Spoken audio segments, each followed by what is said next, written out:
So I've talked about the fact that I've been laid off and that I'm searching for a job, and I haven't really provided updates or said anything because I'm not really active on TikTok. It's Sunday, and I was really hopeful and banking on getting this role that I got down to the final interview for, and I found out this morning by email that I didn't get the job. They had 3 finalists, and they went with another candidate, and I didn't realize how much I was banking on getting that job. I wanted that job. It was it would have just been a perfect marriage between things I'm personally passionate about and my skill set, and I thought I was going to get it, so I made sure that the last time I had to tap into my 401k, I didn't take out a lot because I thought I was going to be okay. And I'm so fortunate I've had a 401k to tap into, but I just feel like my life is crumbling. I don't know about how I'm going to be able to provide for my family much longer.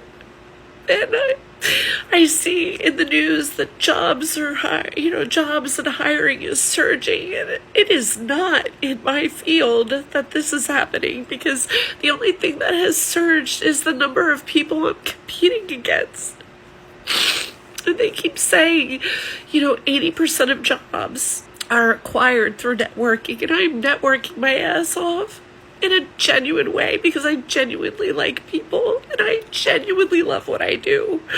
This is really sad. It actually had me emotional when I first looked at it. It's just really sad that she has to tap into her 401k. That's something that obviously is meant to be used once you retire and you're no longer working, or at least you're working maybe part-time but not full-time anymore. And to have to tap into it just to survive and to feed her family is a very sad situation. It's sad whenever you've worked many years in your career and you're laid off and you're struggling. And obviously I could go into the whole spiel about how you should have an emergency fund and this, that, and the third, but let's be honest, a lot of people just live paycheck to paycheck and they just get by. So then when they get laid off, especially in the later age, it's more difficult to get hired oftentimes because companies do discriminate, let's be honest. I know they're not supposed to, but we live in a real world, right? So there's that factor to it. There's a factor of sometimes companies think that you're overqualified, so they go with someone younger because they can pay that person less. And then obviously the big part of it is that you just have less time to make up ground. So if you get laid off and you have to dip into your 401k or dip into your emergency fund or sell things or find a way to just struggle and scrape to get by for a time until you get another job, you're putting yourself back further, which is going to be hard to catch up and make that ground up because you have less time to do so. But it is hard. It is hard, and I really let myself feel confident about this opportunity, and I am crushed. I'm crushed. And I'm parenting my kids alone today, and I had to step into the room to cry because how do I face them and tell them, Mom, you can't get a job?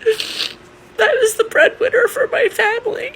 I had a career, was going well, and now I don't. And I don't know what to do. And I don't know what crying on social media is going to do for me. Nothing. But I wanted to come on and do this because this is what it looks like to be unemployed in 2025. It is full of heartbreak, and it is full of hard work. So it looks like she's a breadwinner of her family. It looks like she might be divorced. She said it's her days with the kids. And on top of her being a bit up in age and getting laid off, on top of that, you have the factor of it's just a tough economy. 2 weeks ago, I was laid off from my role as Senior Director of Talent Acquisition for an organization that I started working for in January. It was very unexpected. It was a complete shock to me and my family. It was not something that we were expecting. As you can imagine, it's been a big kind of emotional roller coaster the last couple of weeks. I've spent the last 25 years of my life working in a corporate office type capacity, from my very first job as a recruiter to being vice president of talent acquisition, and then my current role as a senior director. And I just wanted to come on here and kind of make what I consider to be a very vulnerable post because, first of all, I've never been in this position before, and I'm still kind of getting used to it. And I know there's a lot of other people that are going through this right now. Now, I'm very, very lucky that I have an amazing wife who has a great job, and all of that has, of course, taken some pressure off, and she's been super supportive. Now, that said, your girl has to work. And not even just financially, but for my own mental health. So as you just heard her say, she has a partner who is very supportive of her and who's able to hold things down while she's unemployed. But it just goes to show you that the fact that she still needs to work, I know she says she wants to work for her own mental health and sanity, but the fact she still needs to work just lets you know again that a lot of people that are in these senior roles who you might look at and say, oh, they've worked all these years, they must have a nice nest egg set aside, and if they need to, they can just retire. But it's not the case most of the time. Most of the time, again, people live paycheck to paycheck or dang near it. And so you get laid off and maybe you can take a sabbatical, or maybe you can take a little time off, but you have to get right back to it to sustain your lifestyle. Of course, I don't know anything else about her lifestyle, what kind of car she drives, what kind of house she owns, what kind of expenses or debt she has, but the idea is still there. And again, if you're older in age and you take this time off, that's less time than that you have to put more into your retirement in those years where your income is higher. She was a senior director, before that, vice president. So she was making definitely more than 6 figures. And so now that she's out of the job, she's no longer contributing that money to her, 401k, Roth IRA, what have you. I don't want to go back into a corporate environment. I've been doing that for the last 25 years. And I know I don't have to tell anybody that corporate can suck your soul. And I've had some great experiences and I've had some not so great experiences. And unfortunately, this last role that I had was one of the better ones. It was definitely a place that I felt like I could stay for a while. So I've had to do a lot of soul searching and try to identify what it is that I want to do next. And I have always talked about going into business for myself and providing like a wide array of HR consulting services to small, mid-size, or large businesses. I know it's not going to be easy.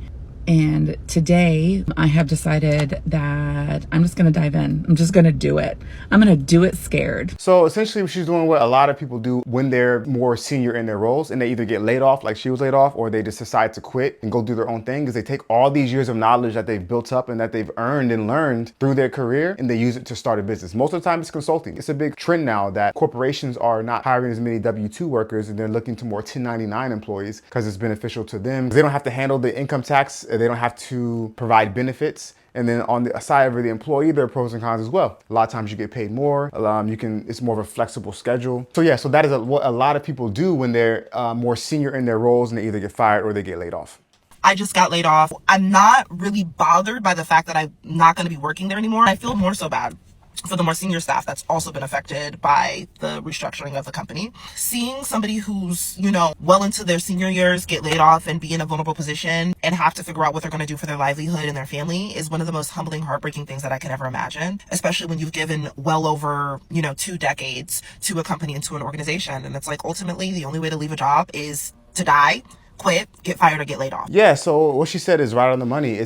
She was laid off and she's concerned about the people that were laid off who were older than her and who maybe were close to retirement and who have dedicated their lives and given them a lot of their years to this organization or maybe other organizations on the way to this one. And now they're out of a job and now they're trying to find ways to provide for their family, like the first lady that we looked at. Again, like I said in the beginning of the video, it's getting laid off is terrible as it is. It just sucks, right? It's not a fun experience for anybody, no matter if you're younger or if you're older. But being older or being more senior in your career and having that happen to you is definitely, I can imagine, much tougher to stomach and much harder of a blow, just because it's just harder to get back on it. There's less opportunity, it seems, but at the same time, we can go for more senior roles, obviously, but it's just a tough situation. So, everyone out there, stay strong. I know a lot of people are going through layoffs right now. The economy is tough. Yeah, the economy is kind of crazy too because of tariffs going on. No one knows if things are up or down or left or right. So, stay strong. And if you made it this far, I really appreciate it. And until next time, make smart financial decisions.